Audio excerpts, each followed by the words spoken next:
dhe s'ka kusht tjetër. Ky është niveli, pa dash me trema s'kam, me video që përmende, ku diun, çfarë pasojë është pritet? Duke sikur unë nuk e mendoj absolutisht njësoj. Po përqendrojmë edhe pak tek pjesa e opozitës. Jo, po fal, që të kuptohemi. Unë e mendoj absolutisht njësoj. Edi Rama ka kapur gjithçka, por do vinë zgjedhjet prap. Dhe Edi Rama prap atë do bëj. Kështu që ne nga Joane ose marrim ose kapim armët, ose ne aty s'kemi ç'a të bëjmë. Do denoncojmë, do flasim, unë s'kemi ç'a të bëjmë.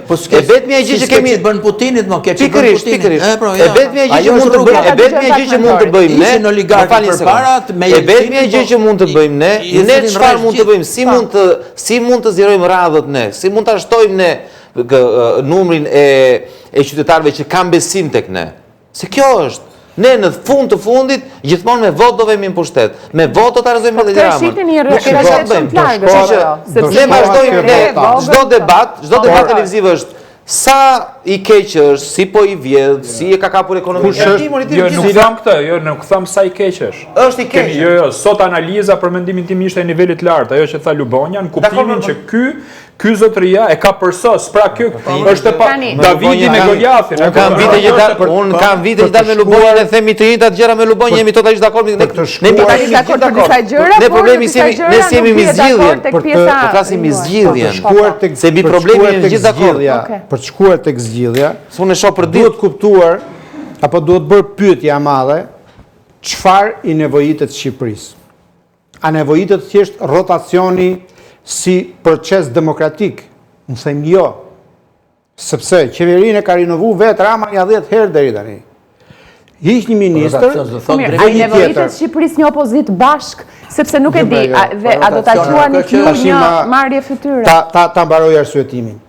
Ajo që i nevojitet sot Shqipërisë nuk është thjesht largimi i një qeverie apo i një mazhorance, por është çmontimi i të gjithë këtij mekanizmit që ka çuar në kriminalizimin e ekonomisë, sepse nuk është thjesht korrupsioni si vepër e pastër marrëdhënieje apo midhëdhënieje financiare. Të jap ca lek, më jep një fond publik.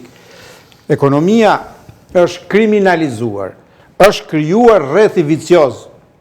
Para, pushtet, para. Ekonominë e kontrollojnë 5-6 duar njerëzish, të cilët fusin në borderot e tyre pasuritë kombëtare, bëjnë para përmes shtetit, me parat që fitojnë mbajnë gjallë partinë kur ka nevojë për zgjedhjet.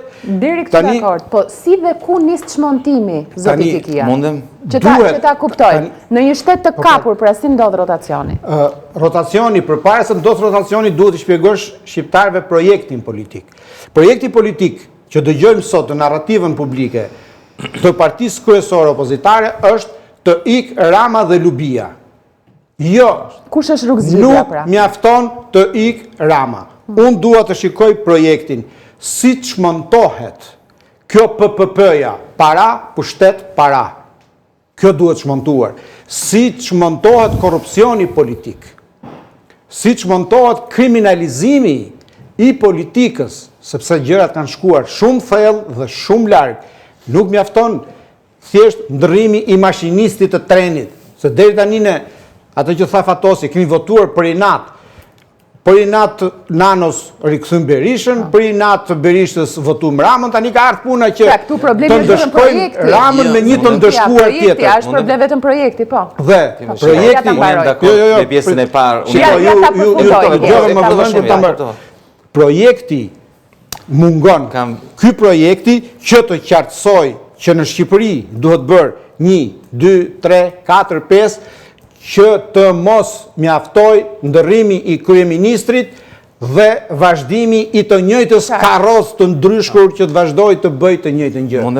Kjo ofertë politike e kemi dëgjuar, jam totalisht dakord që nuk mjafton të thuash Tiki Rama dhe Belinda Balluku dhe u zgjidhën problemet. Njerëzit duan të dinë, jo vetëm çfarë do bësh, se po të ishte thjesht problem projekti, kemi dëgjuar shumë kohë. Projekti, vizioni, po ishte projekti, merr dy profesor të shkëlqyer nga Harvardi, të bëjnë ata të gjithë projektin, ti vin këtu me projektin. Po fal një sekondë.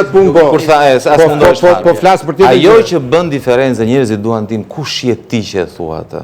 Sa i besueshëm je, çfarë ke bërë Prapë ti? të besueshmëria. Pse ti do të besoj? Po kjo është politika unë. Po kjo është politika, nuk është se kjo është politika.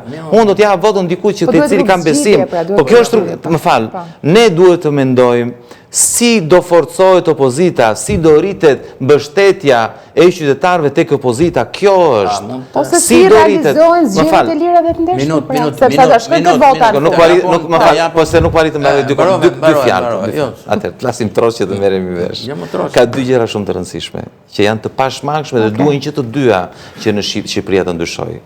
E para, na pëlqen s'na pëlqen, drejtësia luan një rol thelbësor. Nëse në Shqipëri nuk ka drejtësi, nuk ka asnjë mundësi që të ketë demokraci. Po kjo është shumë e rëndësishme. Nëse dështon drejtësia, nuk ka të ardhme për Shqipërinë. Kështu që pavarësisht kritikave që kemi, kjo është thelbësore. Nëse këta vazhdojnë të vjedhin, të sundojnë, të shkelin ligjin dhe nuk u ndodh asgjë, nuk ne mund të kemi partim politike më të mirë në botë. Kandidati po them nga një drejtësia është e domosdoshme. Nuk mjafton, por është e domosdoshme. Dhe nga ana tjetër, një ofertë politike që bind qytetarët, të cilët dalin në mëngjes ditën e votimit dhe shkojnë dhe votojnë për atë parti politike. Për një parti politike ku kam besim. Pra bashkim opozite ju nuk shihni, e ribërthyet. Më falni një sekond. Ku ai që të voton është kontrasti midis Edi Ramës dhe alternativës është i qartë. Sa më i qartë jetë kontrasti, aq më mundësi ka që opozita të fitoj zgjedhjet kundër. Megjithatë, 13 vite në opozit, flasu për opozitën, po zotë Rëbonja, por nuk kemi parë ofertë konkrete për cilën ju flisni, zotë Iqsha. Shiko. Edhe pse partijere. Oferta, shiko. A mund ta agron, a mund të më lësh mua të bëj pak atë kundër pedale, po them. Kjo ofertë është shumë. Tani, shiko, një projekt, çka kemi parë, le të referohemi dhe historisë tonë, çka kemi parë ne? Në vitin 2005, Sali Berisha erdhi me një projekt, lidhur me sistemin që po bëjmë fjalë, qofse ju kujtohet. Do të vë ruspat baronëve të drogës dhe dukëve të krimit, apo jo? Do të heq konfliktin e interesave, kush do jetë deputet nuk do të ketë, nuk do heq dorë nga bizneset, e tjera e tjera. Ishte një projekt, dhe fitoj me gjithë se kishte mosbesim ndaj Berishës në 97-ës, pjesërisht ky projekt, që njerëzit besuan se ky ka qenë shumë i etur për pushtet, po nuk bashkëpunon me këta, i besuan, se besimi ka rëndësi. Dhe, si përfundim, ai e kalëroi sistemin, nuk e luftoi sistemin, po e bie shkurt. Në fund fare, edhe pse ama bëri gjëra. Sa gjëra i bëri herën e parë. Tani pyet ajo çështja që ngre unë, cili është e para gjë që duhet patur parasysh për çfarë flasim, është një gjë. Pse ka lindur demokracia? Demokracia ka lindur sepse njeriu nuk konsiderohet i mirë antropologjikisht. Është i etur për pushtet, është i etur për këto. Atëherë, duke qenë se është kështu, sepse po të kemi vetëm çështje besimi, atëherë gjetëm njerëzit që i besojmë, këta janë njerëzit më të mirë, dhe tash ja japim këtyre, s'ka nevojë për demokraci. Po pikërisht, le ta mbaroj këtë argument, se ka rëndësi.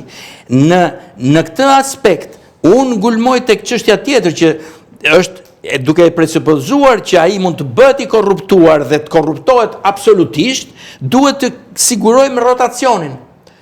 Kjo është çështja që ky na e ka bllokuar. Ore takova një polak para ca ditësh. E din çam tha që se kisha mësuar ndonjëherë, se po flisim për